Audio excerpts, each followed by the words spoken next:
Good day, we are the Group 2 and we will discuss the Chapter 8, Information Processing. I am the first presenter, Beverly Joy Mapalo. Information processing approach is the ways people process information around them, on how they can manipulate information, on how people can effectively use information, monitor it by thinking of pros and cons of using information, create strategies on how information can benefit a person, on how they can use information effectively and efficiently, and lastly, in information processing approach, these three is always present: the attention, memory, and thinking. Your attention focusing on processing information, memory where we put information, and thinking. This is the simplified model of information processing. First, we have the stimulus or the information. Mababasa ito ng senses natin, whereas our attention will make us focus on the stimulus. Then, the memory where we put information. And under memory, we have three processes, which is the encoding, storage, and or retrieval. These processes will be further explained later. And thinking on how information will be used or how will we respond on the information. And of course, the response or our feedback. Under information processing approach, we have four mechanisms of change. First is encoding, where information enters memory. Second is automaticity, our ability to process information without effort, or automatic na pinaprocess ito ng ating utak. Third is strategy construction, with discovering or learning new procedure for processing information. And lastly, metacognition is the thinking about thinking, or in simple term, you being aware of your own thinking. Speed of processing information. Speed of processing information is how quickly our brain takes in the information, kung gaano kabilis maintindihan ng ating utak ang isang information at kung ano ang magiging respond natin sa information na to. Changes in speed of processing. During childhood to adolescence, pinaka-active ang ating brain, so mabilis lang makaprocess ng information ang utak ng bata at nababago lang ito dahil sa myelination at experiences. Pagdating naman sa middle adulthood hanggang pagtanda ay nagde-decline na ito. Does processing speed matter? It is linked with competence in thinking.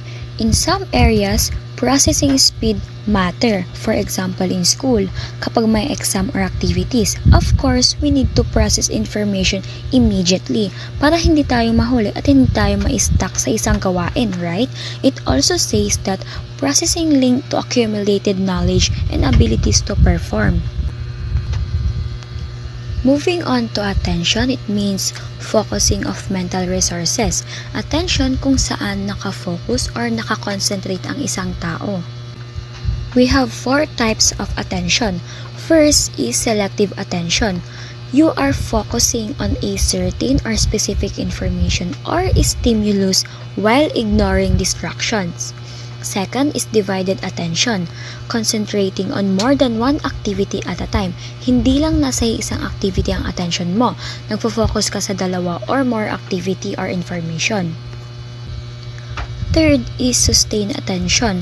Sustained attention is nakafocus ka sa ibang bagay over longer periods of time nang hindi naiistorbo, or mas iniingatan mo yung attention mo sa isang bagay at hindi mabaling ito sa iba. That's what we call vigilance.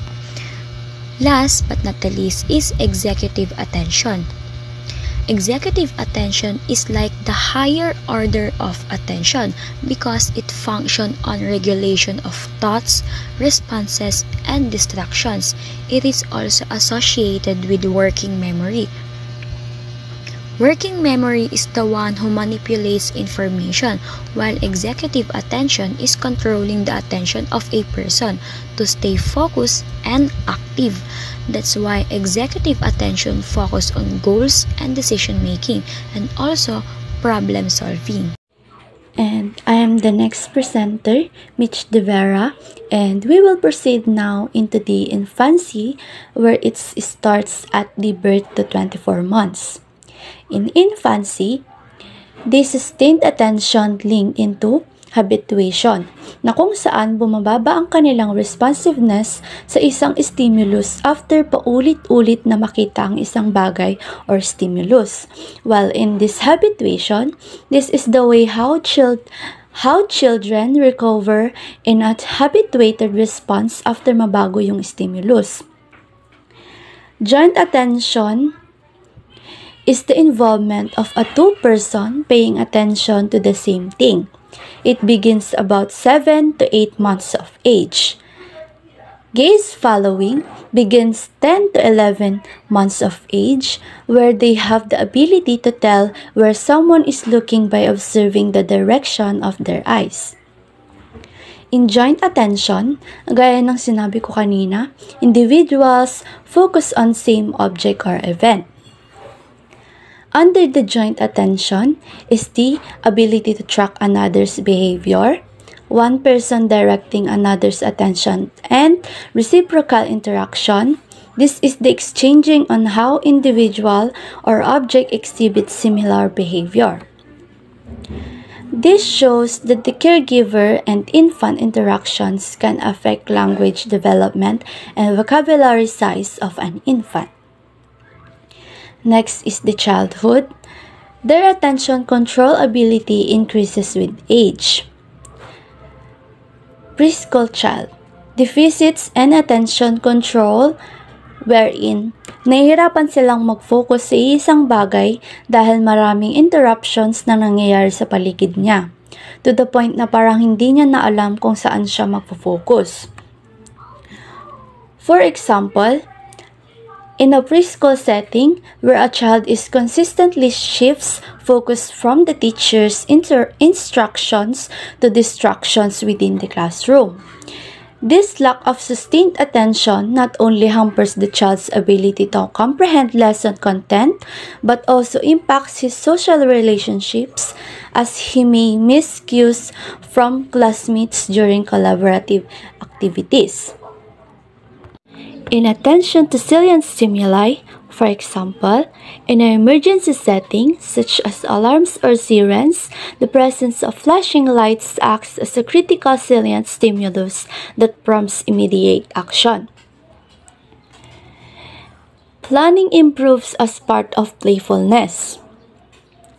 In young children, they are most advanced in executive and sustained attention affected by early experiences and education. Next is the adolescence, where their processing of irrelevant information decreases, have the ability to shift from one activity to another at will. They are also better at tasks that requires skills, better at multitasking.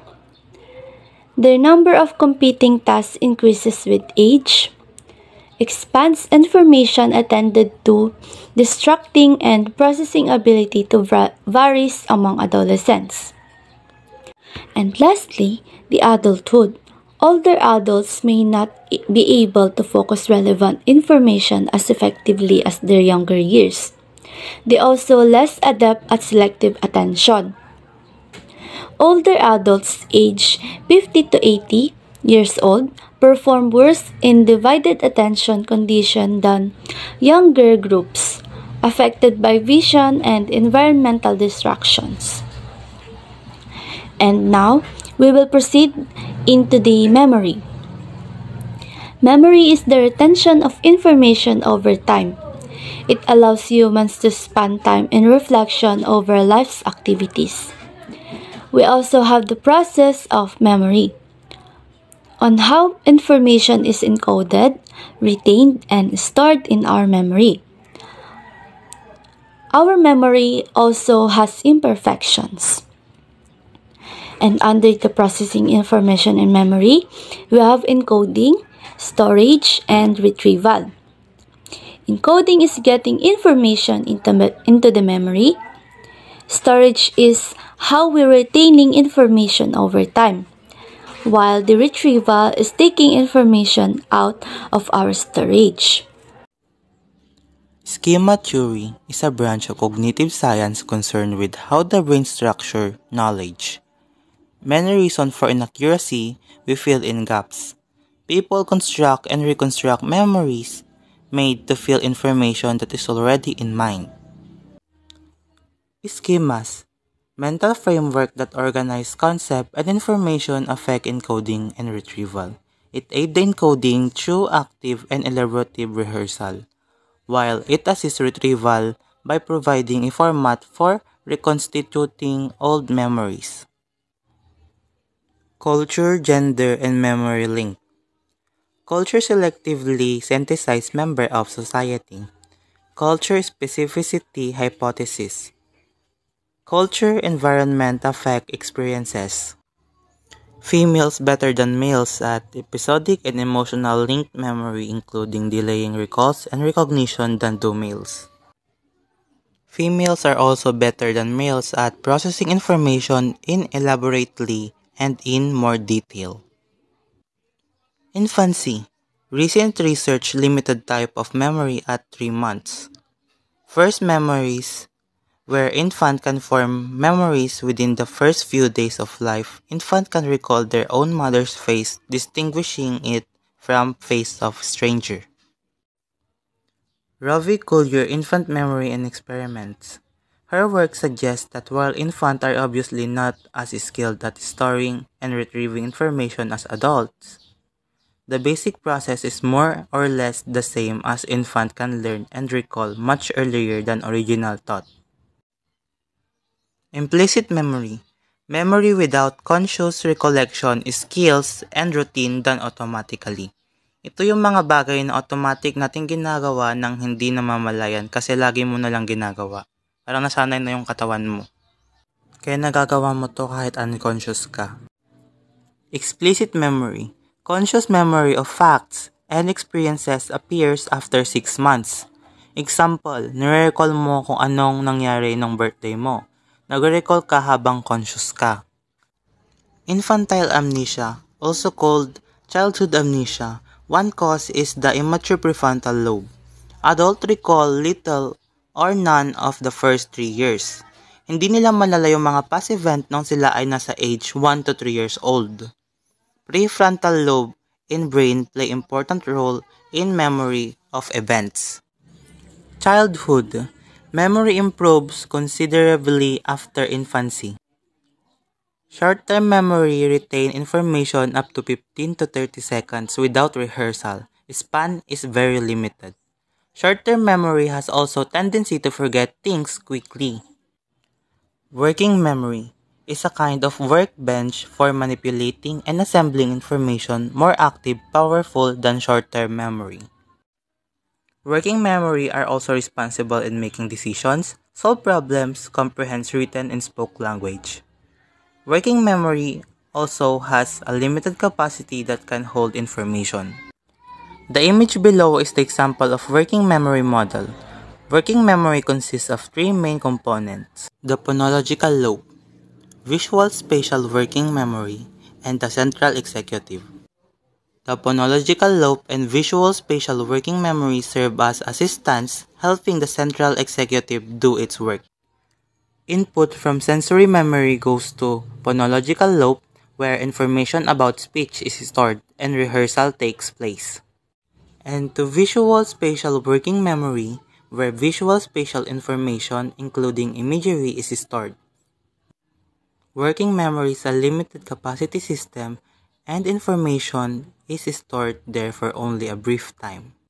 Working memory interacts with long-term memory, drawing information from long-term memory and transmit information to long-term memory for longer storage. Long-term memory, relatively permanent. Unlimited type of memory questions about child's ability to testify in court. Several factors affect this ability. Long-term memory also has the ability to remember things that happened long ago, kahit yung mga past events nung bata ka. Good day, I will be discussing the memory. First, we have the working memory model.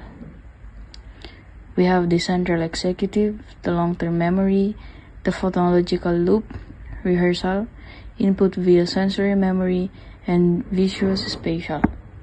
Ang central executive ay ang bahagi ng working memory model na nagtatakda ng atensyon at nag-aayos ng impormasyon mula sa iba pang subsystem. Ang long-term memory naman ay ang sistema ng memorya na nag-iimbak ng impormasyon sa mahabang panahon. Ang phonological loop ay isang subsystem ng working memory na nag-iimbak at nagpoproseso ng verbal at auditory information. Ang input via sensory memory ay tumutukoy sa mga bias o pagkiling sa impormasyon na natatanggap ng ating sensory memory. At ang visuospatial ay ang subsystem ng working memory na nag-iimbak at nagpoproseso ng visual at spatial information. At last, ang rehearsal ay ang proseso ng paulit-ulit ng pag-uulit ng impormasyon upang mapanatili natin ito sa ating memorya.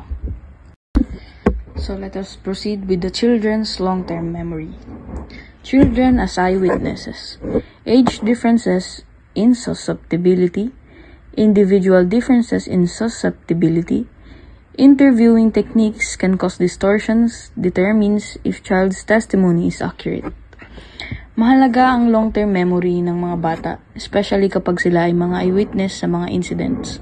May mga age differences na nakakaapekto kung gaano sila kasusceptible sa maling impormasyon. For example, mas madali maimpluwensyahan ang younger children kumpara sa older ones. Bukod dito, ang individual differences gaya ng personality at experiences ay may malaking papel sa kakayahan ng bata na makapagbigay ng accurate na testimony. Mahalaga rin ang paraan ng pag-interview. Ang interviewing techniques ay pwedeng magdulot ng distortions, kaya ang accuracy ng testimony ng bata ay nakadepende sa interviewer.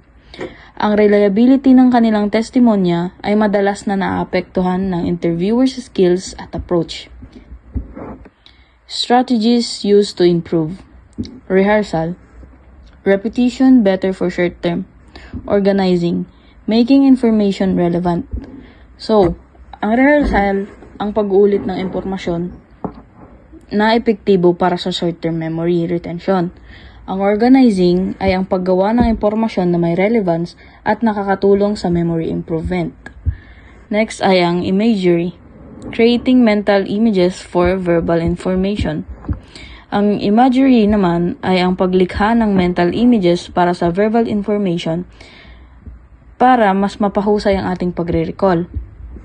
Elaboration, engaging in more extensive processing of information.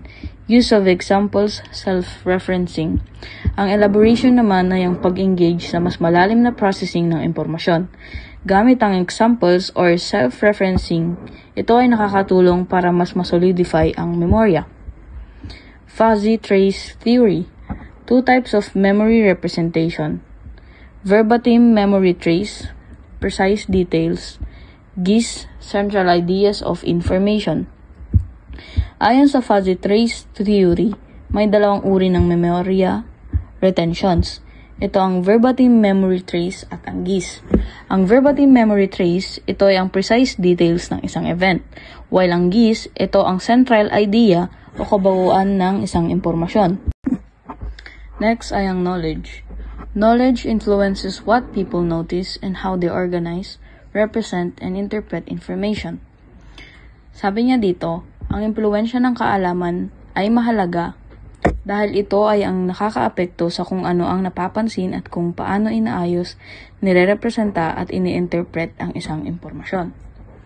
Now let's move on to adulthood. Working memory and processing speed. Linked to aging, reading, and math achievement. Performance peaks at 45, declines at age 57. Decline affects both new and old information. Habang tayo ay tumatanda, ang ating working memory at processing speed ay kadalasang bumababa. na pwedeng makaapekto sa reading at math achievement. Ang performance ay kadalasang peak sa age 45 pero nagsisimula ng bumaba pagkatapos nito. Ang decline na ito ay naapektuhan ng parehong new at old information. Long-term memory has two systems: explicit, conscious declarative memory, episodic memory, retention of information about the where and when of events. Ang explicit memory, ito ay ang ating conscious o declarative memory. Ang episodic memory, ito ay kasama dito ang retention ng impormasyon tungkol sa where at when ng events, na tinatawag ding autobiographical memory. Reminiscence bump, ito ang tendency ng older adults na mas malinaw na maalala ang mga kaganapan mula sa adolescence at early adulthood. Semantic memory, one's knowledge about. Semantic memory, ito ang ating knowledge tungkol sa mundo, kasama ang facts at concepts. Ang pag-unawa sa mga konseptong ito ay tumutulong sa atin na ma-recognize ang complexities ng memory across different ages at kung paano ang iba't ibang factors ay nakakaepekto sa ating ability na maalala ang impormasyon ng tama. Aging and explicit memory. Younger adults have better episodic memory. Older adults remember older events better than more recent events, but they take longer to retrieve semantic information. Accuracy fades with the aging of a memory. Tip of the tongue phenomenon. TOT phenomenon refers older adults often experience the TOT phenomenon more frequently. When they feel they know something but cannot immediately recall it. This happens because aging affects the retrieval process, especially for less frequent use information. Aging and implicit memory. Less adversely affected by aging than explicit memory. Implicit memory, which refers to unconscious or automatic memory, is less affected by aging than explicit memory. This suggests that the tasks that don't require conscious effort remain relatively stable as people age. Source memory. Ability to remember where something is learned. Source memory is the ability to remember when or how a piece of information was acquired. For example, recalling if you read a fact in a book or heard it in a conversation. Failures increase with age in adult years. Relevancy of information affects ability. Prospective memory. Remembering to do something in the future. Prospective memory involves remembering to perform an action in the future, such as attending a meeting or taking medication. Age-related declines depend on the task. Time-based tasks decline more. Event-based tasks shows less decline. Thinking. What is thinking? Manipulating, transforming information in memory. Thinking involves manipulating and transforming information stored in memory to solve problems, make decisions, and comprehend information. As people age, some aspect of thinking may slow down, but experience and accumulated knowledge can compensate for some cognitive declines. Childhood, period of life from birth to adolescence, a key aspect of infants' cognitive development in attention, memory, imitation, and concept. Concept and categories. Ideas about what categories represent. It helps us make sense of the world by grouping things based on characteristics. Perceptual categorization.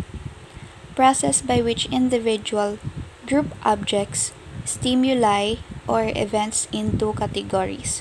Example, when a child sees a new chair, he recognizes it as a chair based on perceptual similarities, its legs, seat, and back, to other chair he's seen before. Critical thinking, kind of thinking in which you question, analyze, interpret, evaluate, and make a judgment about what you say and what others say. Scientific thinking. Process of reviewing ideas using science, observations, investigation to gain knowledge. Also, it is an aspect of thinking our domain specific. Example is math. Solving problems. Process of achieving goal by overcoming obstacles. Sinasabi rin na ang isang bata ay kailangan ng skills sa loob at sa labas ng paaralan. Also, teachers is also a model to motivate children. And you can use analogies to solve problems. So, in adolescence, if hindi na-develop yung fundamental skills natin during childhood, it is unlikely to mature in adolescence yung critical thinking skills natin. So, sa decision-making naman, older adolescents are more competent and ability does not guarantee everyday usage and merong special role or key role ang social context sa decision-making. Next, adulthood. Practical problem solving, expertise improve. So, expertise is yung highly organized knowledge and understanding of a particular domain. So, nagre-rely siya sa accumulative experience, pinaprocess and ina-analyze nga yung data automatically, and merong better strategies and shortcuts. So, education, work, and health. So, it influenced other adult cognitive functioning. So, higher educational levels today kesa sa past. Tapos yung work is more cognitively oriented na, and sa health, better medicine, mas mahabang buhay. Sa cognitive neuroscience in aging naman, ini-study niya yung brain and cognitive functioning links. Nagre-rely siya sa fMRI and PET scans. Changes in brain have effects. Merong decline sa neural circuits in prefrontal cortex. Meron ding decline sa hippocampus functioning. And neural differences in age larger for retrieval than encoding. Older adulthood. So, under this is use it or lose it. So, pag nagpa-practice ka raw palagi, na-help nito yung or parang ma-improve nito yung cognitive skills mo. Tapos, yung mental health is nakalink sa cognitive fitness. And cognitive training, habang tinitrain mo yung sarili mo, nai-improve din yung cognitive skills mo. So, some loss of plasticity in late adulthood. Next is metacognition. Ito yung knowledge mo about kailan at saan mo gagamitin ang isang strategist. Next is meta-memory. Ito yung knowledge mo about memory. Theory of mind naman is yung curiosity mo kung paano mag-work ang mental processes. So, pabago-bago to habang umiedad ang isang bata. Next is developmental changes. So, sa age of 2 to 3 years old, nagkakaroon ng awareness sa emotions, perceptions, and desires. Sa age of 5 naman, nagkakaroon ng or parang natututunan ang realization sa false beliefs. At the age of 7, nagkakaroon ng mas malalim na appreciation sa mind. And sa middle and late childhood, so, na-view niya na yung mind as an active constructor of knowledge. And in adolescence, nare-realize na ambivalent feelings exist. Individual differences. Evidence as children reach certain milestone in their theory of mind. Executive function. Several functions important for flexible, future-oriented behavior. Metacognition, meron tayong meta-memory and theory of mind. So, mag-proceed muna tayo sa theory of mind.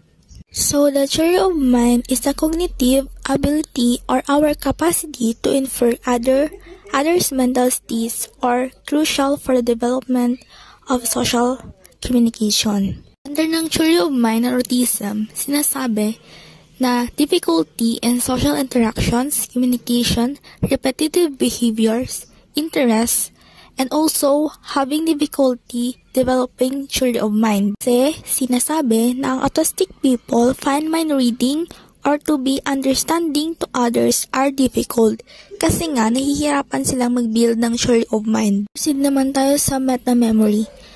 Meta-memory is the knowledge about memory, where meta-memory is the knowledge about our memory or our awareness on our own memory processes. Meta-memory is only limited in children. Also, preschoolers have inflated opinions of memories, detailed appreciation for memory cue importance. Also, under meta-memory, sinasabi ng memory and our abilities or skills in evaluating performance on memory tasks, nag-improve lang siya by the age of 11 to 12 years old. Lastly is the metacognition in adolescence and adulthood. Nasabi sa metacognition na ang knowledge about when and where to use particular strategies.